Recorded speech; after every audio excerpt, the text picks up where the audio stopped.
musician, producer, and visionary, Todd Rundgren.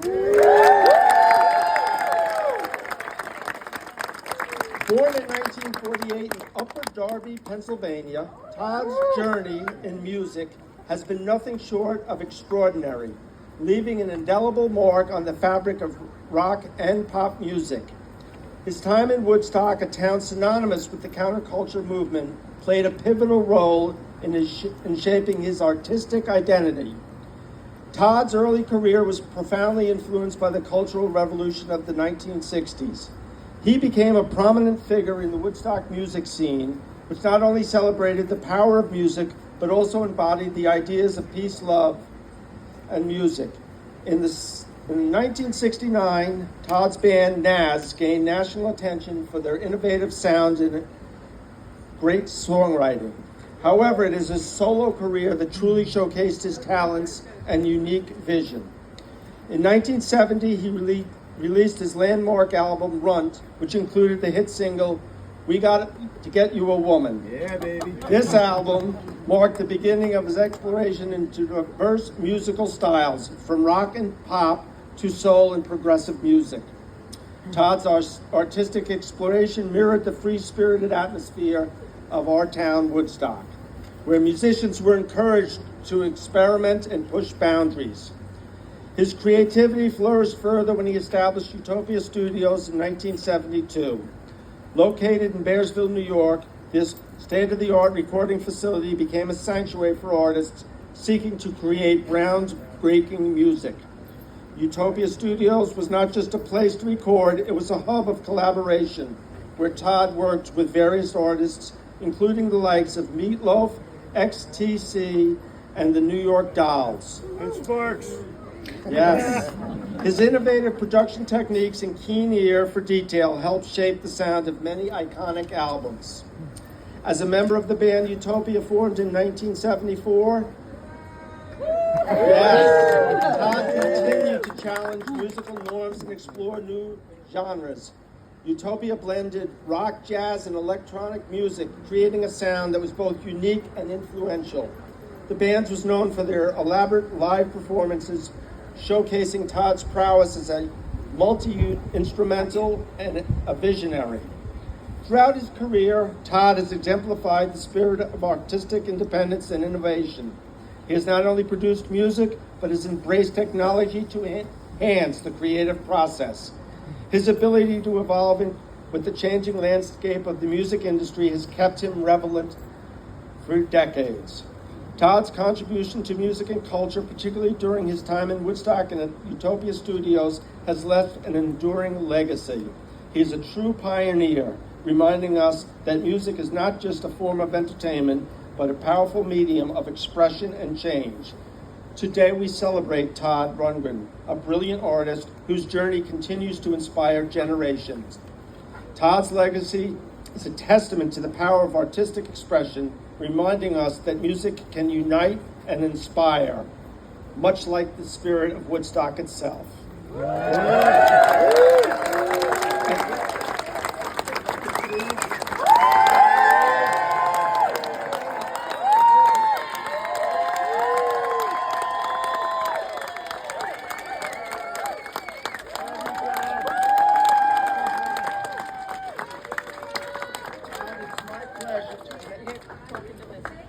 To give you the certificate announcing the key to the city, and also a signed and stamped resolution that was passed last night. We wanted to kind of keep it a little bit of a surprise, but the last, be it further resolved, the town board declare Mink Hollow Road be named Mink Mahalo Road.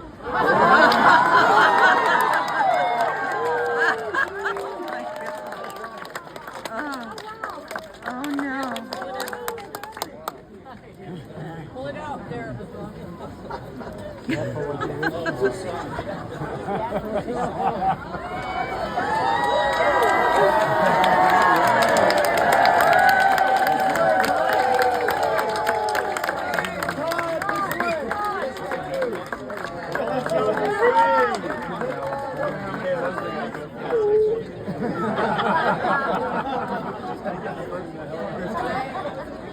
And with that, I ask the key maker to unlock the box.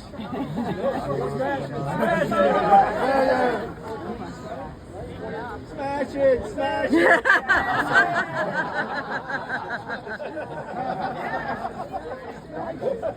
Please don't.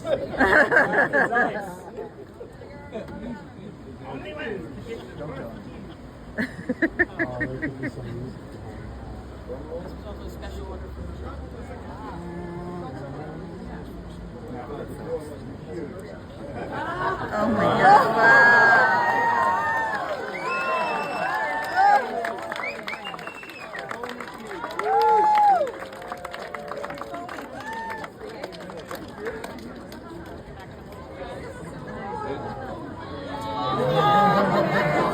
Wow. Rundgren, it is my honor to hand this guitar to you.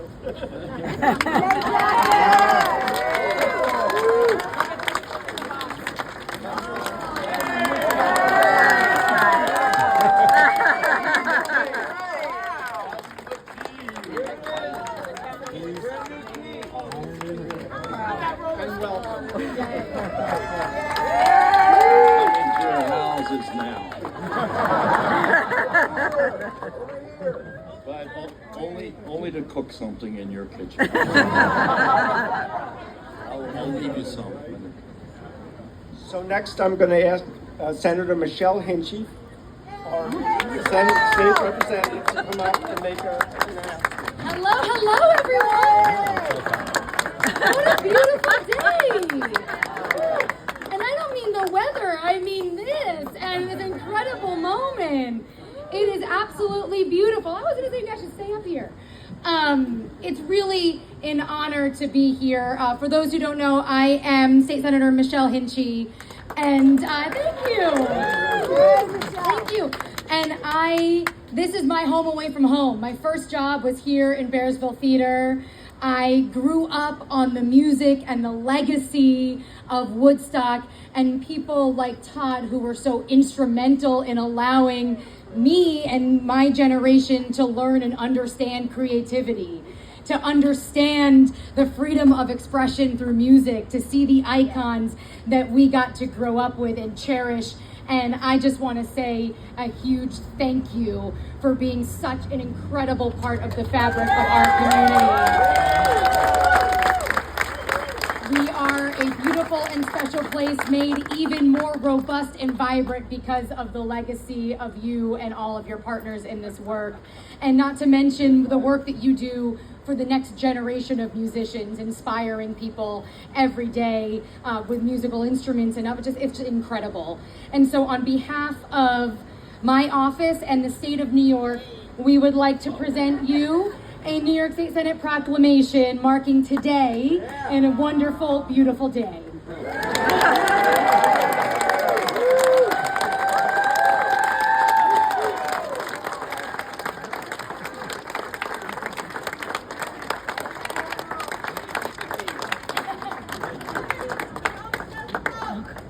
And one last thing.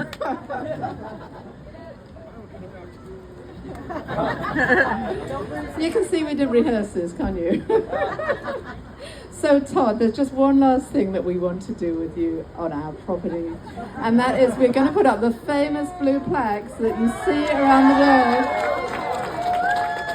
When somebody as famous as Todd Rundgren has been in a place, you have to celebrate it. So that is Todd's video recording studio over there. He has had many visions in his life, but one of the great ones that he had was that video would become important.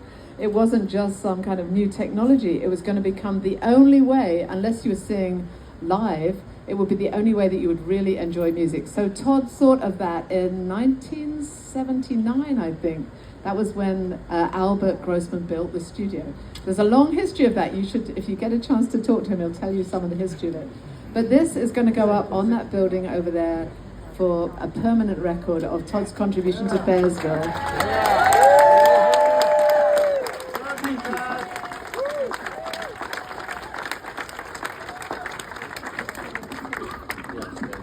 Unaccustomed as I am when speaking.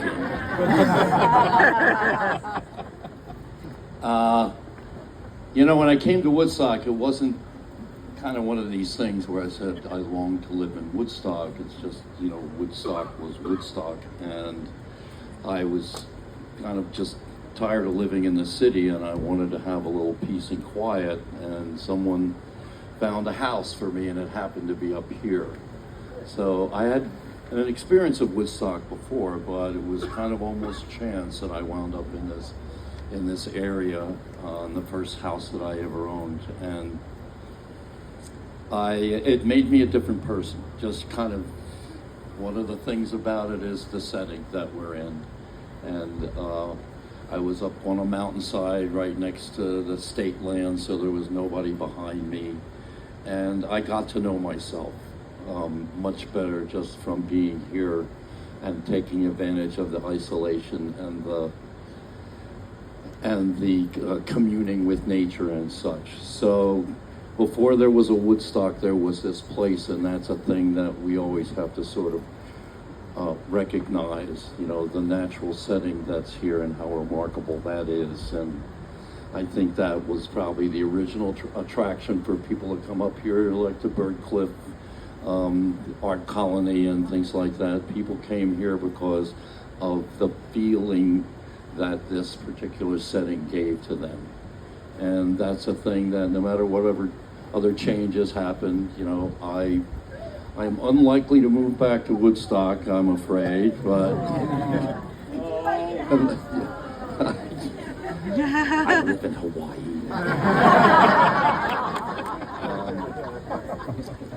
But you know, that's just a lingering thing that goes on and on, no matter what other changes happen. There is a spirit in the earth here that is kind of why people want to be around it. And I kind of got to touch that spirit when I lived here, and I believe it made me a better person.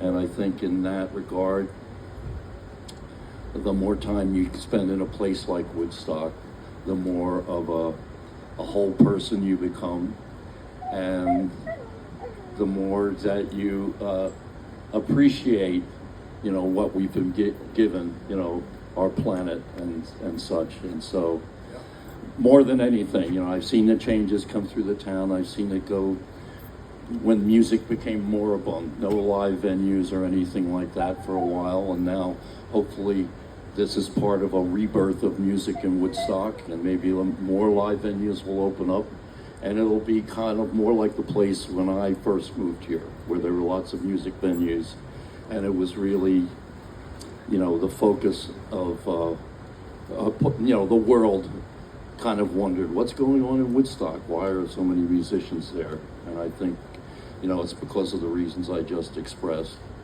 but also there is that artistic tradition, and that's going to go on and on and on, and hopefully the Bearsville Theater will be part of the rebirth of that.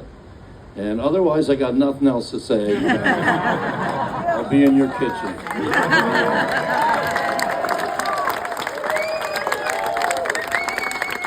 Come on, isn't that amazing? Thank you so much. We're all part of the rebirth of Woodstock. It's happening. You can see it. You can see it here. You can see it in town. Thank you so much for coming. Thank you.